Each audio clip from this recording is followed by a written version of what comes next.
নমস্কার বন্ধুরা, Tumpa and Pratyusha makeover চ্যানেলে আপনাদেরকে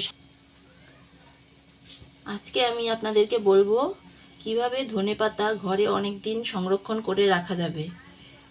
সাধারণত ধনেপাতা এমনই একটা জিনিস যেটা সবাই খেতে, বেশিরভাগ মানুষই খেতে পছন্দ করে, কিন্তু অনেক দিন ঘরে রাখা যায় না, পচে যায় সেটা তাই আমি আজকে আপনাদেরকে বলবো ধনেপাতা সংরক্ষণ পদ্ধতি।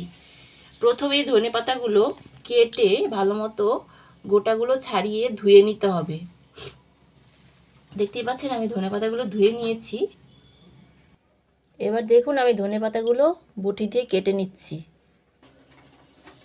দেখুন আমার ধনেপাতাগুলো কাটা হয়ে গেছে। আমি ভালো মতো ধুয়ে পরিষ্কার করে তারপরে ধনেপাতাগুলো কেটে নিয়েছি।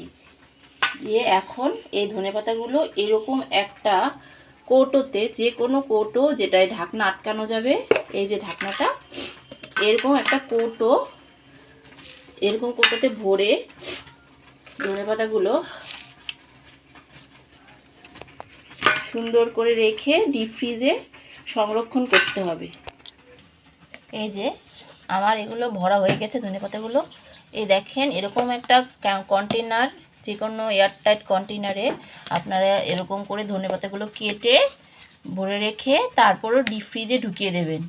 এই ধনেপাতা 10 থেকে 15 দিন ফ্রিজে রেখে, ডিপ ফ্রিজে রেখে যে কোনো তরকারিতে দিয়ে খাওয়া যাবে। আর ধনেপাতাগুলো যখন তরকারিতে দেবেন তখন আর এই ধনেপাতাগুলো ধোয়ার দরকার নেই, কারণ ধোয়াই তো আছে, একদম বরফ বরফ হয়ে যাবে। ঠিক ওই সময়ে তরকারিতে নামানোর আগে দিয়ে দেবেন। আর আরেকটা কথা হচ্ছে, এই ধনেপাতাগুলো কিন্তু আগে থেকে ডিপ ফ্রিজ থেকে বের করে রাখা যাবে না। ঠিক যখন তরকারিতে, যে কোনো তরকারিতে ধনেপাতা দেবেন, ঠিক সেই সময়ই বের করে ধনেপাতাগুলো দিয়ে দিতে হবে। আবার ধনেপাতাগুলো তরকারিতে দিয়ে আবার ডিপ ফ্রিজে সংরক্ষণ করে রাখতে হবে। কারণ এটা যদি ডিপ ফ্রিজ থেকে আগে থেকে বের করে রাখা হয় তাহলে এই ধনেপাতাগুলো জল ছেড়ে নরম হয়ে নষ্ট হয়ে যাওয়ার সম্ভাবনা থাকবে। তাই যখনই রান্না করবেন তখনই ফ্রিজ থেকে বের করে ধনেপাতাগুলো ব্যবহার করে আবার সাথে সাথে ফ্রিজে রেখে দেবেন। ঠিক আছে, ধন্যবাদ বন্ধুরা। তো আজকে আমার টিপসটা যদি আপনাকে ভালো লেগে থাকে তাহলে এই ধনেপাতা সংরক্ষণ পদ্ধতিটা আপনার ঘরে ট্রাই করবেন।